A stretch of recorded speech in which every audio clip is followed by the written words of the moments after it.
जिंदगी में कभी कभी ऐसा होता है कि हमको कोई रास्ता नजर नहीं आ रहा होता है और हम लोग हिम्मत हार जाते हैं। तब हमारे अंदर एक बच्चा होता है जो कोशिश करने से कभी भी पीछे नहीं हटता है।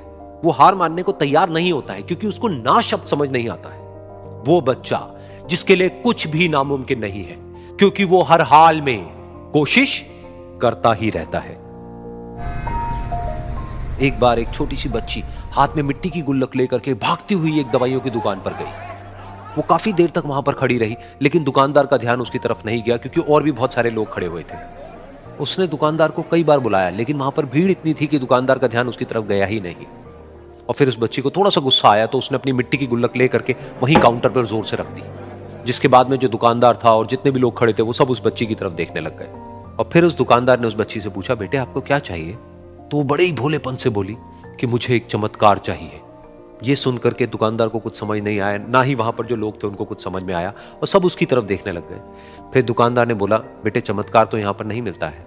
तो बच्ची को लगा कि वो उससे झूठ बोल रहा है, तो बच्ची ने कहा कि मेरी गुल्लक में बहुत पैसे हैं, आप बताओ आपको कितने पैसे चाहिए, लेकिन मैं आज यहां से चमत्कार लेकर के ही जाऊंगी। तो वहीं काउंटर पे एक और आदमी खड़ा था, उसने उस बच्ची से पूछा कि बेटे क्यों चाहिए तुमको चमत्कार? तब उस बच्ची ने अपनी कहानी बताई कि अभी कुछ दिन पहले मेरे भाई के सर में बहुत तेज दर्द हुआ तो मेरे पापा मम्मी उसको हॉस्पिटल ले गए। उसके बाद कई दिन तक मेरा भाई घर नहीं आया। तो मैंने कई बार अपने पापा से पूछा लेकिन उन्होंने मुझे कुछ नहीं बताया। उन्होंने बार बार यही कहा कि वो आ जाएगा, वो कल आ जाएगा, वो कल आ जाएगा, लेकिन वो आ ही नहीं रहा था। तो मैंने देखा कि मम्मी रो रही है। अब पापा मम्मी को कह रहे थे कि उसकी दवाइयों के लिए और उसके इलाज के लिए जितने पैसे चाहिए उतने मेरे पास में नहीं है, अब उसको कोई चमत्कार ही बचा सकता है। तब मुझे लगा कि अगर मेरे पापा के पास में इतने पैसे नहीं भी हैं तो क्या हुआ, मेरे पास में तो है। तो मैंने जितने भी पैसे जोड़ रखे हैं वो सारे लेकर के मैं इस दवाई की दुकान पर आई। फिर उस आदमी ने उस बच्ची से पूछा, कितने पैसे हैं तुम्हारे पास में? ये सुनते ही उस बच्ची ने अपनी गुल्लक उठाई, जमीन पर फेंकी और तोड़ दी और पैसे गिनने लग गई। बाकी सब लोग खड़े होकर के उसको देख रहे थे। थोड़ी देर बाद उसने सारे पैसे अपने हाथ में इकट्ठे किए और बोली, मेरे पास में पूरे 19 रुपए हैं। वो जो आदमी वहां पर खड़ा था वो थोड़ा सा मुस्कुराया और बोला कि अरे तुम्हारे पास में तो पूरे पैसे हैं, इतने का ही तो आता है चमत्कार। ये सुनकर के वो बच्ची बहुत खुश हो गई और बोली कि चलो मैं आपको अपने पापा से मिलवाती हूं।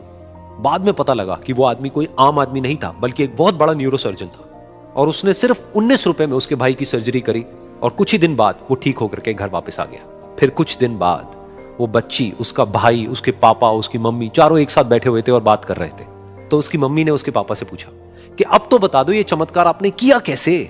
तो उन्होंने अपनी बेटी की तरफ देखा और बोले, ये चमत्कार मैंने नहीं, इसने किया है।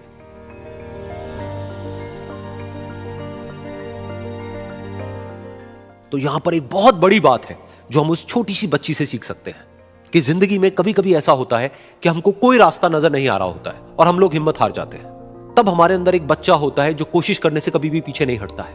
वो हार मानने को तैयार नहीं होता है क्योंकि उसको ना शब्द समझ नहीं आता है। वो बच्चा जिसके लिए कुछ भी नामुमकिन नहीं है क्योंकि वो हर हाल में कोशिश करता ही रहता है। कहते हैं कि खाली हाथ आए थे खाली हाथ जाओगे, गलत बोलते हैं। लोग भले खाली हाथ आते हैं लेकिन जब जाते हैं तो अपने साथ कुछ संस्कार, कुछ यादें छोड़ जाते हैं। एपीजे अब्दुल कलाम खाली हाथ तो आए थे, क्या खाली हाथ गए? हमारे जितने देश के लोग हैं उन देशवासियों के लिए एक प्रेरणा के स्रोत बन गए हैं। लेकिन अगर आप खाली हाथ आते हैं और खाली हाथ चले जाते हैं तो आपका पुरुष योनि में जन्म लेने का कोई अर्थ ही नहीं बना। अपनी मंजिल को भुला कर जिया तो क्या जिया, है दम तुझ में तो उसे पा कर दिखा। लिख दे खून से अपनी कामयाबी की कहानी और बोल उस किस्मत को कि है दम तो मिटा के दिखा।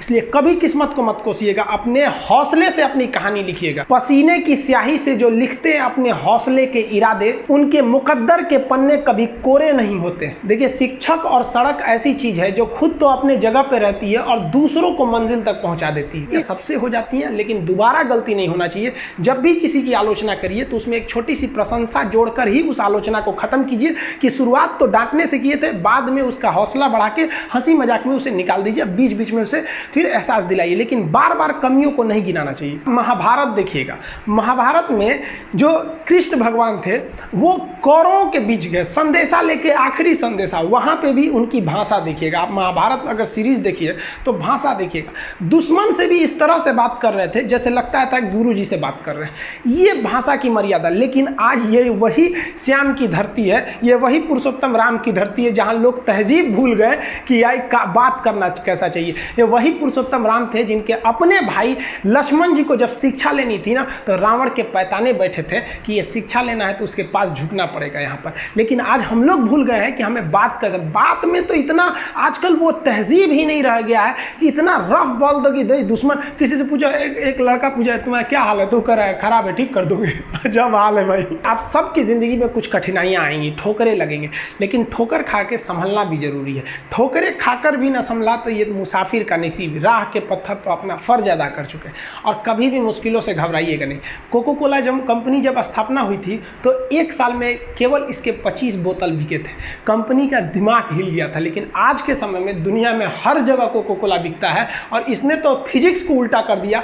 लोग कहते हैं ठंडा मतलब तो कोको कोला। भाई साहब, ठंडा मतलब वो होता है जिसका टेम्परेचर कम हो। लेकिन इतना भी कहा कि इसके आगे लोग भूल गए कि ठंडा मतलब कोको कोला नहीं होता है, ठंडा मतलब वह चीज़ जिसका टेम्परेचर कम है। इसलिए परेशानियों से कभी मत घबराइएगा। आगे बढ़ने के लिए तकलीफ का होना ज़रूरी है, क्योंकि छांव आते ही इंसान के कदम रुक जाते हैं और धूप में कभी कदम नहीं रुकते हैं। ज़रूरी नहीं कि हर चीज़ आपको किताबें और यूनिवर्सिटी में ही पढ़ाया जाएगा। बहुत से चीज़ें हैं जो आपकी खाली पेट और खाली जेब सिखाएगी, जो आपको कोई टीचर नहीं सिखाएगा। कहते हैं जरा सी छेद क्या हो गई मेरे जेब में, सिक्कों से ज़्यादा तो मेरे रिश्तेदार गिर गए। लाइफ में सबका स्ट्रगल होता है। हम लोग के भी लाइफ में बहुत तकलीफें आई थी। ज़िंदगी में इतने तकलीफ देखे कि अब अगर तकलीफ नहीं होता है तो तकलीफ होता है। ज़िंदगी ने उस मुकाम पर लाकर छोड़ा है जहाँ पसंद तो बहुत कुछ है लेकिन चाहिए कुछ भी नहीं।